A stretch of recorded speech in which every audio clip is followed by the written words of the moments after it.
早上好，现在是星期一早上的8点半。我现在穿戴好，准备开始今天早上的会议。跟大家大概简单介绍一下，我平时全职的工作呢，其实是帮一个提供医疗器材的公司做行政管理。行政管理的范围还蛮广的，特别公司比较小，所以基本什么都要做，就是负责除了销售那一块，公司全部后台的运行，那就包括比如说货物的管理啊、仓库管理，做一些报表、新人培训，还有一些跟中介公司、医院之类的交涉。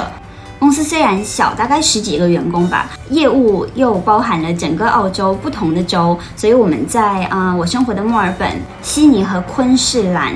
都有办公点和仓库，所以也就是会有我时不时需要出差这样子的情形。如果有任何运行上的改变或者新人的培训等等，可能就需要到别的办公点去稍微处理一下。很幸运的呢，公司没有强行规定我们一定要去办公室坐班，所以去办公室这件事情，只要在工作需要的时候就可以了。那平时大部分的时间，其实我还是在家工作。今天就是在家工作的日子，那需要开会，所以我就还是妆发整齐，然后把上半身穿好，就可以准备好接下去的会议了。那这一周的视频，我应该就重点跟大家分享一下我的工作的状况，看看我平时不出差的时候，一周的通勤生活是怎么样的呢？那会议差不多要开始了，我们就正式进入今天的 vlog。Hey, how you doing? How was your weekend? 因为公司的业务涵盖了澳洲不同的地区，所以后勤团队的人员也分布在不同的城市。大家平时并没有太多的机会见面，于是每周一早上我都会安排一个固定的会议，给大家一个面对面沟通的机会，同时也可以讨论一下大家上一周遇到的问题，看看是不是可以有解决的方式。再大概的讨论一下这一周需要进行的工作。会议结束后，我会花一点的时间检查上一周以及这一周的工作日历，确保上一周的工作全部完成，以及这一周的工作也都事先安排妥当。接下去就需要开始检查和确认是否有比较紧急和还没有回复的邮件。因为医疗行业随时都可能出现紧急状况，所以要确保所有的邮件在1小时内都得到相应的回复。如果发现还没有进行处理的工作，我也会一一发邮件跟团队的成员确认跟进。所以周一的工作主要的内容就是确保这一周公司的运行可以得到最完善的支持。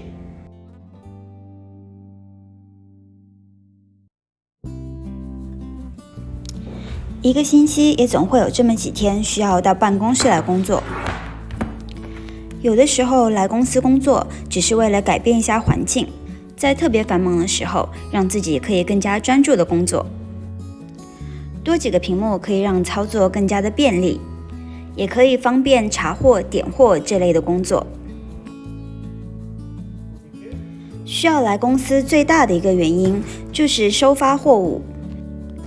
这些箱子看上去很大，其实并不会很重，女生也可以游刃有余的搬运。公司位于墨尔本的业务目前并不是十分的繁忙，所以目前还没有另外聘请专门的仓库人员。需要的时候，我也就顺带包揽了仓库管理的工作。医疗器材的仓库管理，相比强壮的体格，需要的更是加倍的细心和仔细。每一样器材都需要用于病人的手术中，所以绝不能出现一点点的错误。而且器材本身又十分的昂贵，所以每一次收发货物都需要仔细再仔细，一个一个部件分别检查，尽可能的达到100%的准确率。发出的货物也会直接用于临床手术，所以绝对不可以出现破损或者过期之类的问题。仓库管理虽然并不是我的主要职责，但在公司还在成长和建立的时候，我也并不介意稍稍分担一点自己职位以外的工作，而且时不时的给自己一点离开屏幕的时间也非常棒哦。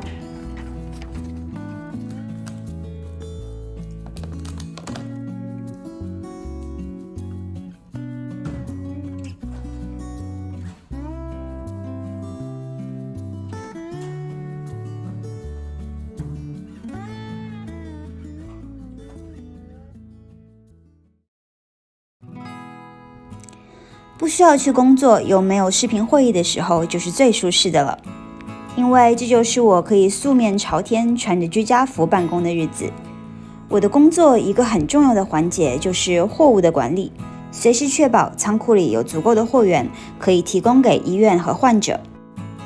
所有的货物都需要从法国进口，所以运输时间较长，而且医疗器材的货物价格相对昂贵，所以库存太多太少都是不恰当的。每周我都需要花上一点时间分析过往的销售数据，以及预估未来的货物需求，同时也要考虑到器材更新、医生的需求变动、澳洲不同地区的销售预估，然后决定不同的货物需要运输、储存在哪一个仓库，来增加最高的效率。熟练的运用货物管理系统和基本的 Excel 表格操作，会给这一类的数据分析工作带来极大的便利。家里有这样一个舒适又明亮的空间，也给了我一个很好的可以专心工作的环境。在家工作除了不用梳妆打扮，最大的好处就是可以做一顿热乎乎的午餐慰劳自己。今天来尝尝我最近在亚超买的这个韩式年糕，再把前几天吃剩下来的热丸子给加进去。几分钟的功夫，一份温暖又糯叽叽的午餐就出炉啦。一边吃午餐一边刷剧，绝对是曾经朝九晚五的通勤生活中想都不敢想的悠闲时光。